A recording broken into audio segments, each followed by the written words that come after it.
So I'm profiling like a bunch of decks today. Decks that I've been wanting to profile, but I wanted to showcase them in like a match or two first, just so that you guys can see like you could see the ideas and how they work for yourself.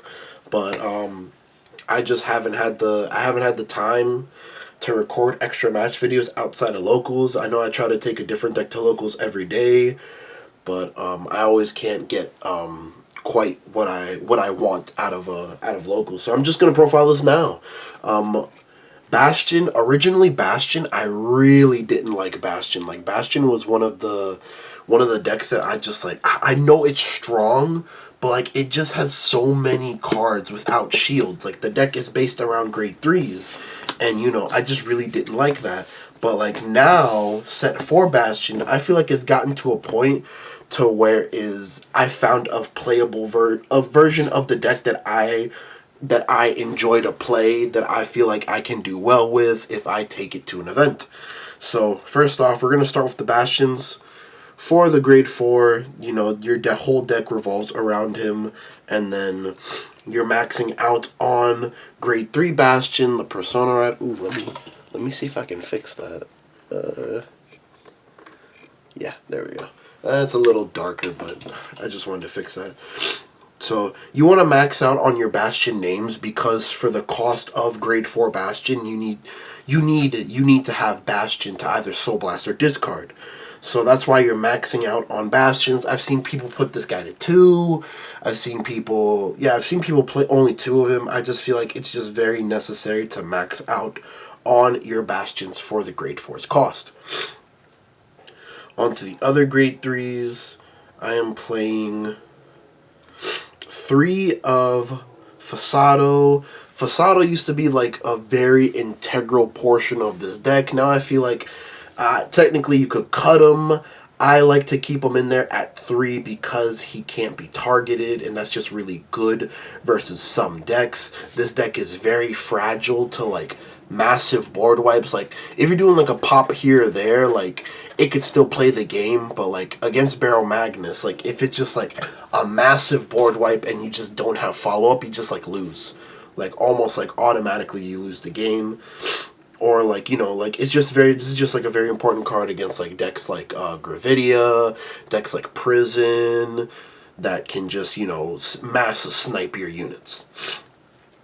And then a staple in the deck since let me put it like this.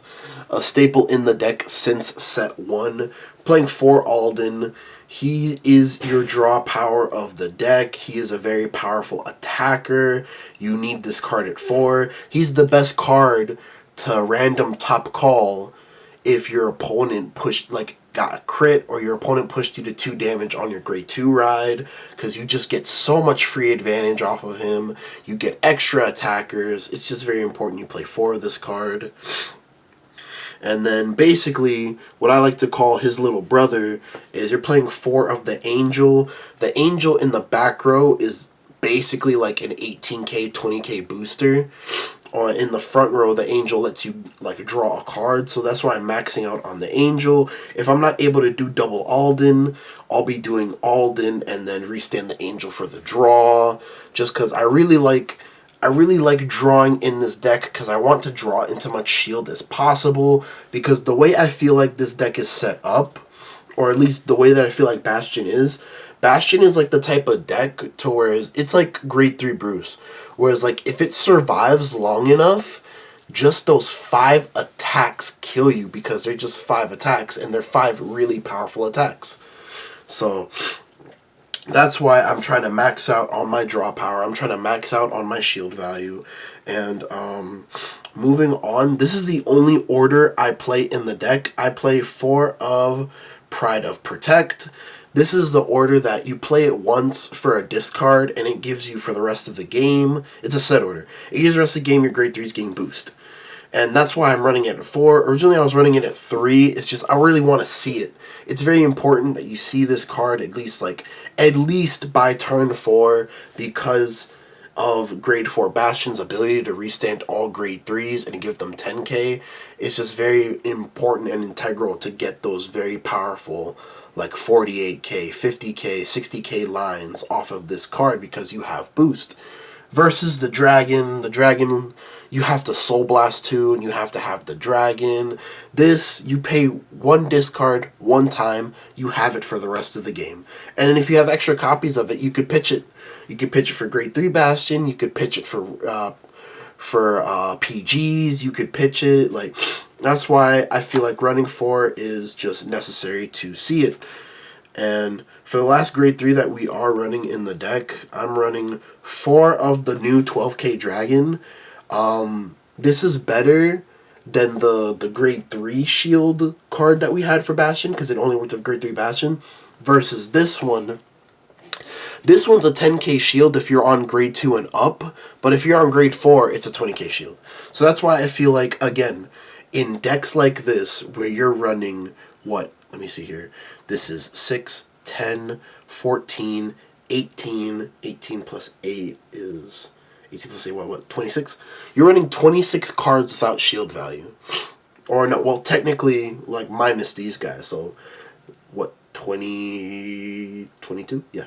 You're running 22 cards without shield value in this deck. It's just, like, this is one of those decks where, like, it can have very strong turns, but your powerful cards don't have shield. So I feel like it's very important that you max out on your shield value. That's why I'm maxing out on the dragon.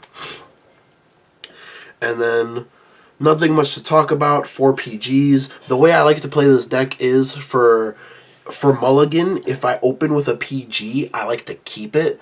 Because generally speaking, I'm not going to put away a PG to just draw 2 more grade 3s that probably don't have shield. Like, if I don't draw into any triggers, at least I have that. You know what I mean? Like, that's my, like, that's the shield that I have in the deck. Onto the grade, the trigger units. We're maxing out on the front triggers. Fronts are just very good in this deck in general, besides the shield value, the extra 10k to the front row. Most of the time, you really just wish they didn't check it.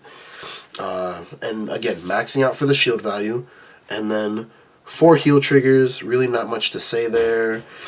I'm playing 7 crit, because we are running the 4 fronts. And then I am playing the Keter over trigger. There's not much to say here. This over trigger was made for this deck. Like, if you check this over trigger, it just gives you so much massive advantage. Like, let alone, like, it doesn't guarantee you the game, but it almost, it's like so almost certain that it does if you check it offensively in this deck. But, that's pretty much the profile. I guess, like, I know you could consider Bastion tier 1. It is a very powerful deck, but it really does die to mass removal. And that's, like, really its only big caveat. It dies to mass removal, but it is a very strong deck in this format. And regardless, you can most definitely take it to a major event and do well with it. Anyways, don't forget to like, comment, subscribe. Let me know what you think about the deck down below. Let me know if there's any other decks you guys want to see in the future, or like any decks that you want me to have like matches with, or anything else you guys want to see from me. Anyways, bye.